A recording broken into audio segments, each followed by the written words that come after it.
كنتم خير أمة أخرجت للناس تأمرون بالمعروف وتنهون عن المنكر وتؤمنون بالله. الحمد لله رب العالمين والصلاة والسلام على أشرف الأنبياء والمرسلين. أما بعد. Qu'est-ce qu'un extrémiste? Qu'est-ce que l'extrémisme? Qu'est-ce que l'exagération?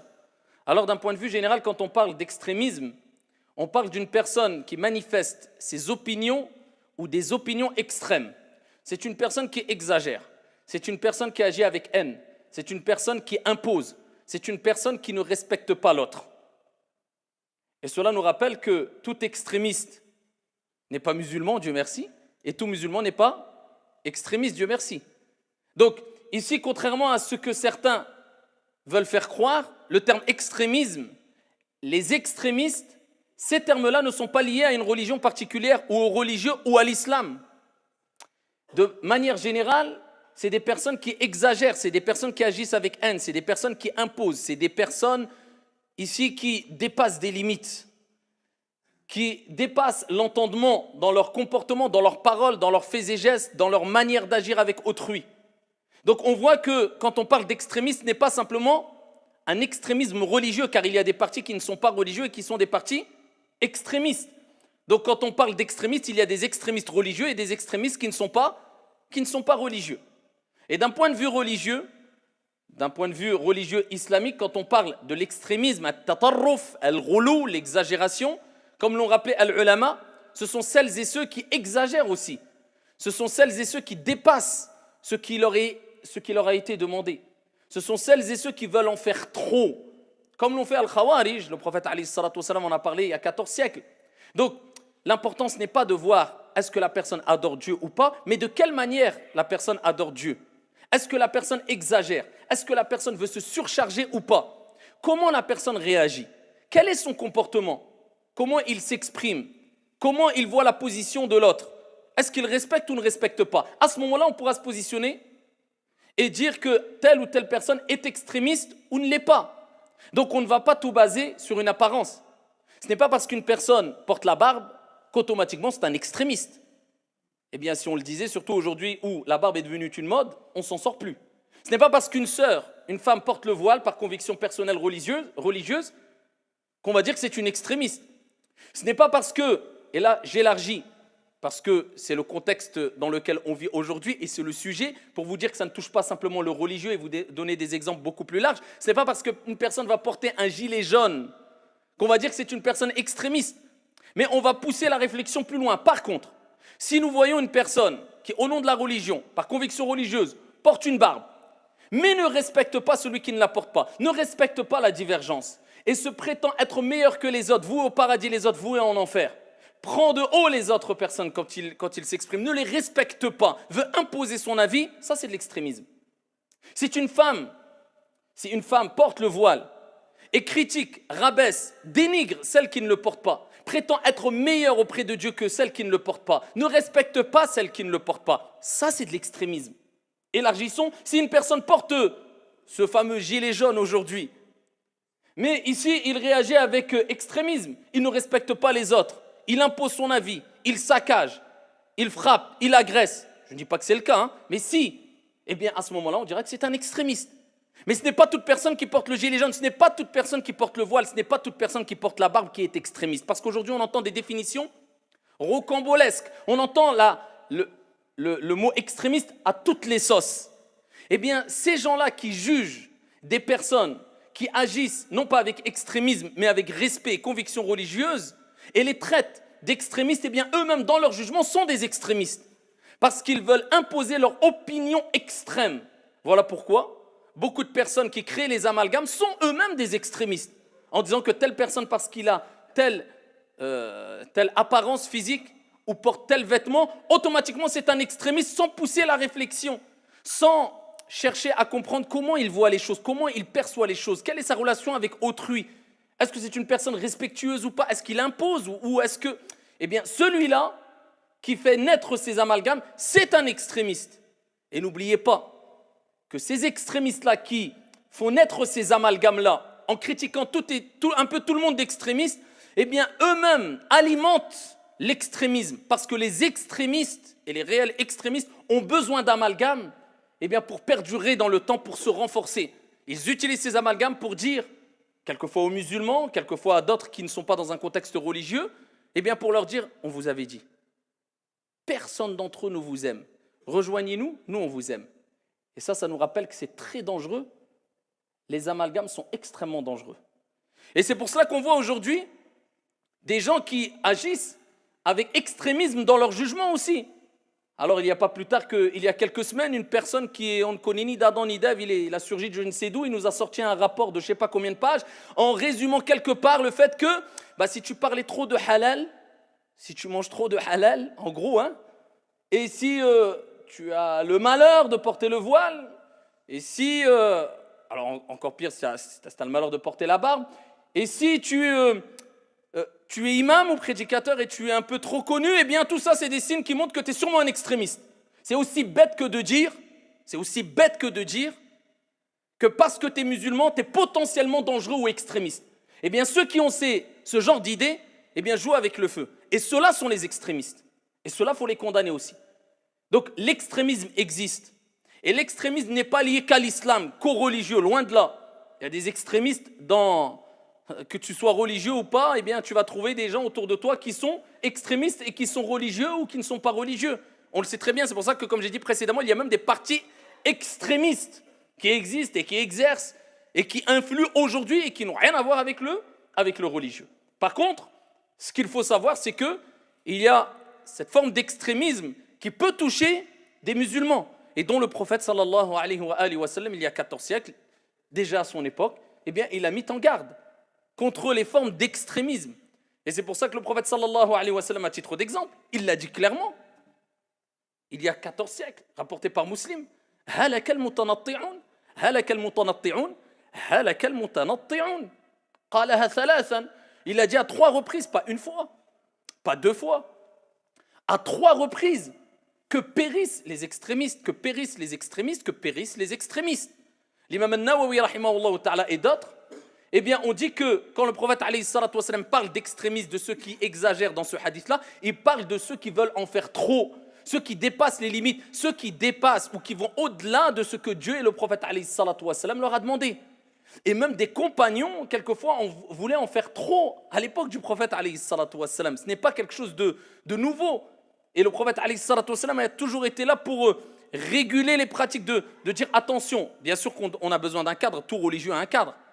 On ne va pas faire ce qu'on veut au nom de la religion, il y a un cadre. Si on est croyant, on doit respecter le cadre. Par contre, ne sors pas de ce cadre-là, n'exagère pas, ne surcharge pas ton âme.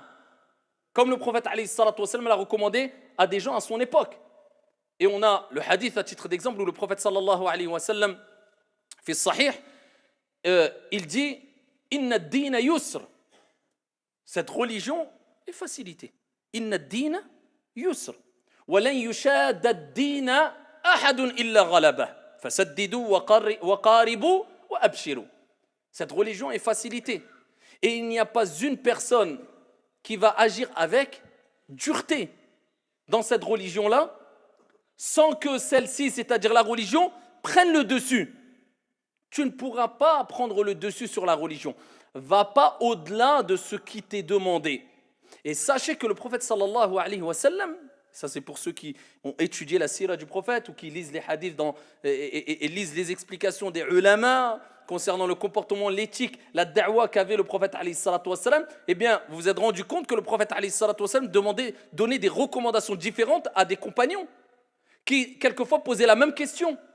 Pourquoi ? Parce qu'il prenait en considération l'état de la personne. Une personne nouvelle, il ne réagissait pas avec lui comme si c'était une personne qui avait de l'ancienneté. Une personne qui était fragile ne réagissait pas avec lui comme si c'était une personne qui était connue pour être forte moralement, forte de foi, etc. Il a akhiri. Donc le prophète alayhi salatu wa sallam s'adaptait. Anzilun nas manazilahum. Donc ça c'est de l'art dans la da'wa. Ce n'est pas des règles qu'on lance comme ça à tout le monde sur tous les sujets, je dis bien. Je dis bien sur tous les sujets. Après, il y a des choses qui sont élémentaires, qui sont des fondements de la religion. As-salah, az-zakah, as-siyam. On ne va pas dire, toi, tu me parais, voilà, tu t'appelles un tel. Bon, parce que tu t'appelles un tel, toi, tu n'as pas besoin de faire siyam. Non. Mais par contre, il y a des causes qui te permettent d'être exempté de faire siyam. Pour cela, il faut revenir à quoi? Ahlul ilm, fas'alu ahla dhikri in kuntum la ta'lamun. Donc le prophète, il nous rappelle que cette religion est inna ad-dina yusr. Personne ne va agir avec dureté dans cette religion, être trop dur. Et de toute manière, celui qui est dur dans la religion, ça va se refléter dans son comportement, ses paroles. Donc tu veux savoir, mais je suis dur ou pas? Regarde, c'est clair. Man akthara min shay'in urifa bih. Celui qui a l'habitude de faire une chose, il est connu par cela. Si toi, quand on te voit, on dit, oh là, celui-là, il fait peur, il a l'air dur, il est dur. Et tout le monde le dit, et même des religieux. Et c'est fondé. Sache qu'il y a un problème. Et il y a des gens, wallah, au nom de la religion, ils sont dans la pratique religieuse. Hein. Et parce qu'ils sont dans la pratique religieuse, et parce qu'ils en font beaucoup, je dirais pas trop, mais quelquefois beaucoup et quelquefois trop, eh bien pour eux, c'est eux qui sont dans le haqq, les autres sont dans le batil. Nous, on est dans la sunna, mon frère. Nous, on est dans quoi? On est dans la... Nous, on suit le kitab et sunna. Nous, on suit quoi? Le livre, le roman de, je sais pas, Paul, je sais pas qui. Et... Donc, ils veulent s'accaparer l'exclusivité de la piété. Et il y a des personnes qui sont connues pour être dures, ils font fuir. Inna minkum munaffirin. Alors que le prophète a dit, il y aura parmi vous des gens, il dit ça aux compagnons, hein, à l'époque des compagnons. Il y aura parmi vous des gens qui feront fuir. Fais-tu fuir ou est-ce que tu attires? Est-ce que tu annonces les bonnes nouvelles? Là, tu verras, est-ce que tu es concerné ou pas? Tout de suite après, dans le même hadith, le prophète, alayhi salatu wassalam, qu'est-ce qu'il dit? Fasaddidu wa qaribu wa abshiru. Toujours, hein? Il y a ce terme abshiru. Bashiru wa la tunaffiru. Annoncez les bonnes nouvelles, ne faites pas fuir. Et là, le prophète, il dit, essayez, des termes qui renvoient vers le sens qui est, essayez d'approcher au mieux, d'accord, ce qui vous est demandé, faites au mieux. Restez sur al-wasatiyya, sur le juste milieu. Faites les choses au mieux. Ouais, abshiru, et réjouissez-vous. Et réjouissez-vous. À l'époque du prophète, alayhi salatu wassalam, vous connaissez toutes et tous ce hadith, où des gens, à son époque, alors imaginez-vous si le prophète n'était pas là pour eux, pour leur dire, attention, vous exagérez. Où on serait arrivé aujourd'hui? Alors qu'il y a des gens qui ont réussi à passer entre les mailles du filet.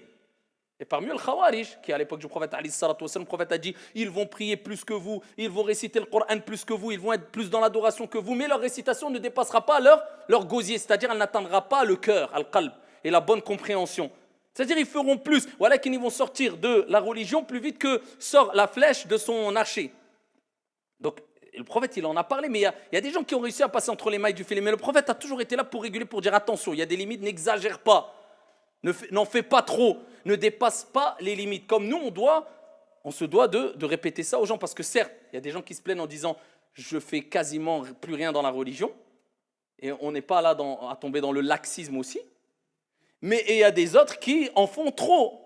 Donc il faut rester entre les deux. وَكَذَلِكَ جَعَلْنَاكُمْ أُمَّةً وَسَطًا. Ainsi, on a fait de vous une communauté de justes. Et Al-Mufassiroun, la plupart, ici, parlent de wasata, ils disent que c'est la justice. Mais d'autres exégèses disent que ça renvoie vers le juste milieu. Et il n'y a pas de contradiction entre les deux sens. Wasata, et Allah Jalla wa Ala nous appelle al-wasatiyya, le juste milieu, tout le temps. À titre d'exemple, il dit وَالَّذِينَ إِذَا أَنفَقُوا لَمْ يُسْرِفُوا وَلَمْ يَقْتُرُوا وَكَانَ بَيْنَ ذَلِكَ قَوَامًا. Et lorsqu'ils dépensent, لَمْ يُسْرِفُوا, ils ne sont ni avares, ils ne sont ni gaspilleurs et ni avares.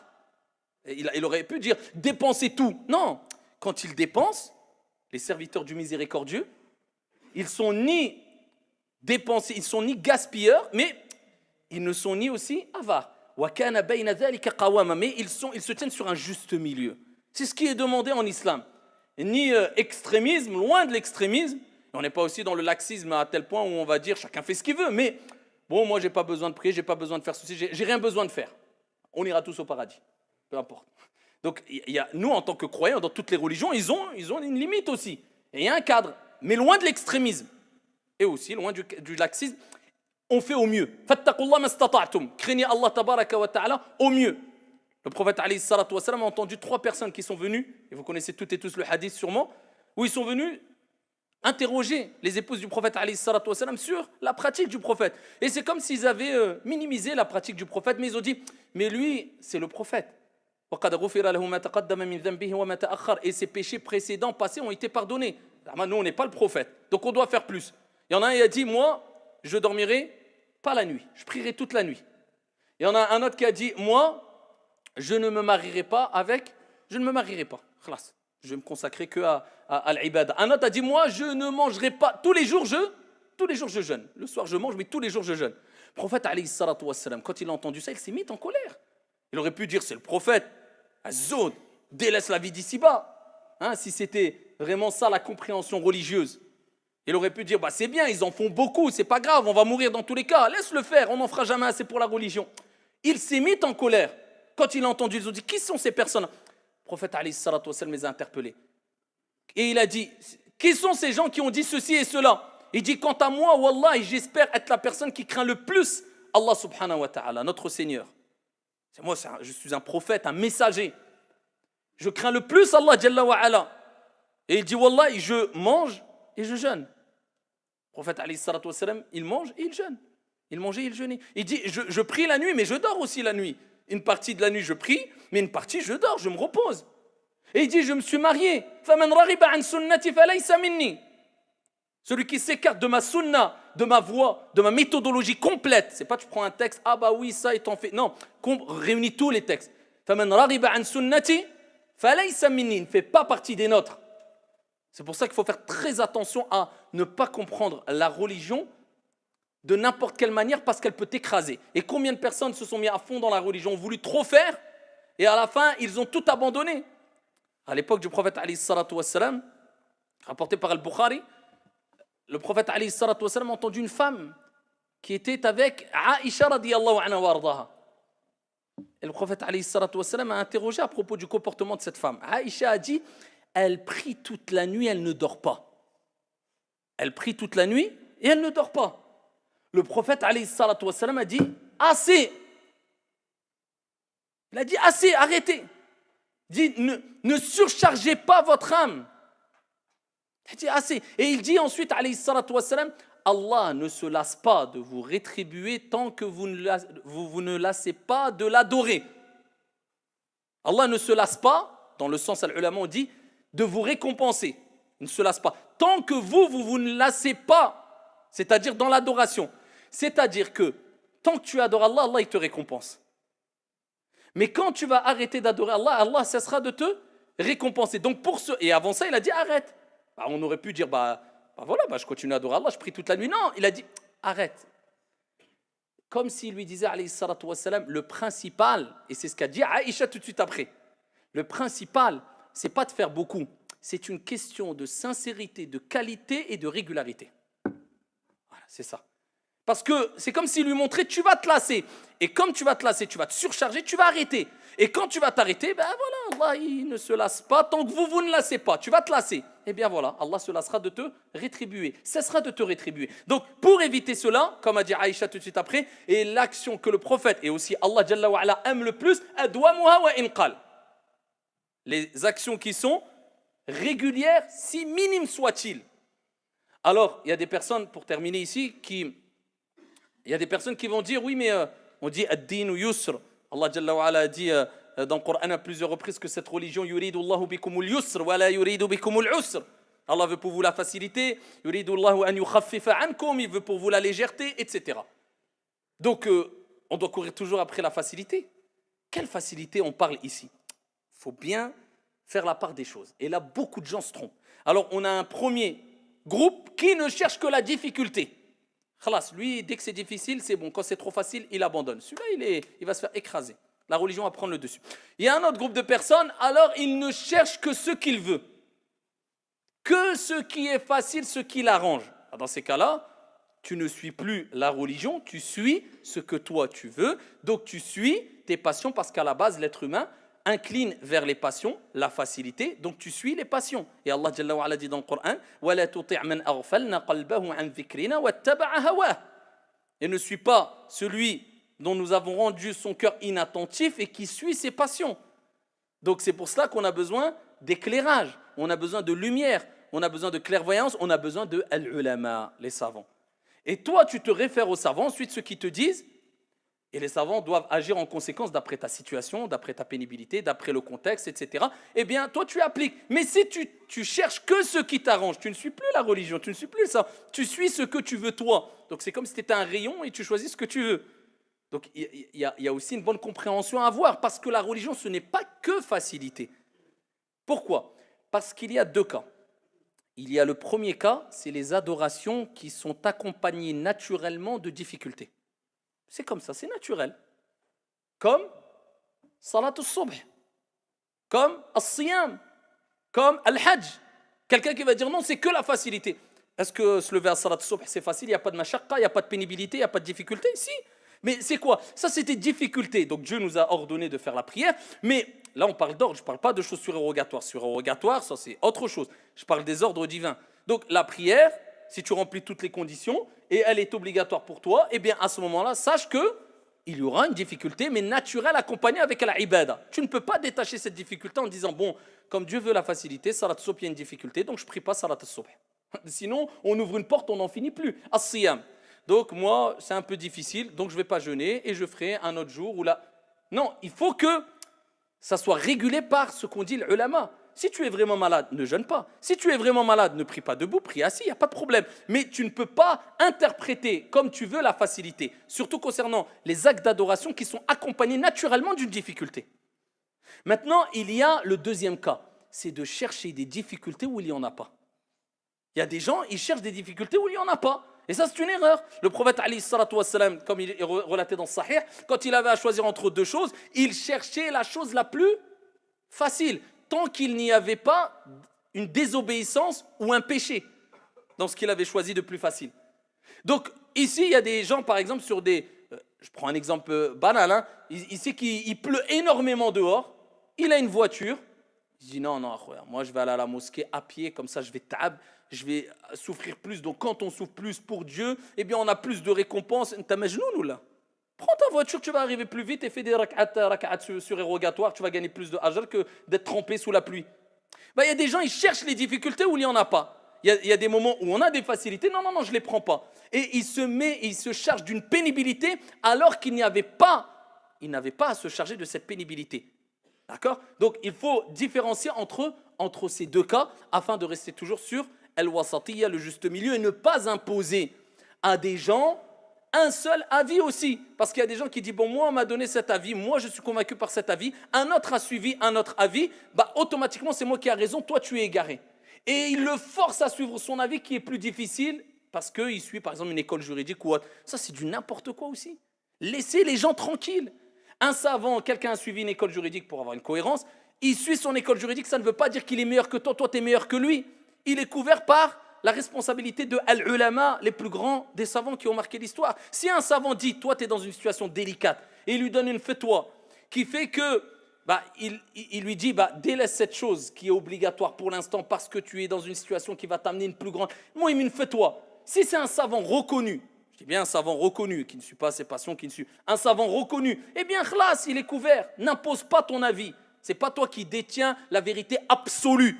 À l'époque du prophète, il y avait déjà des divergences et les uns respectaient les autres à partir du moment où ces divergences étaient basées sur une science, sur une clairvoyance. Vous connaissez tous le hadith où le prophète a dit priez que quand vous arrivez chez Banu Qaynuqa al-Asr. Certains, quand c'est rentré l'Asr, ils ont dit on prie maintenant. D'autres, ils ont dit non. Le prophète a dit que quand on arrive à Banu Qaynuqa, ils ont prié que quand ils sont arrivés vers la tribu. Quand ils ont rapporté cela au prophète, alayhi salatu wassalam, le prophète a blâmé ni les uns ni les autres. Pourquoi? Ni les autres, c'est une divergence fondée, basée sur une science, respecte la divergence. À défaut, tu risques de tomber dans l'extrémisme. هذا وصلى وسلم ورحمكم الله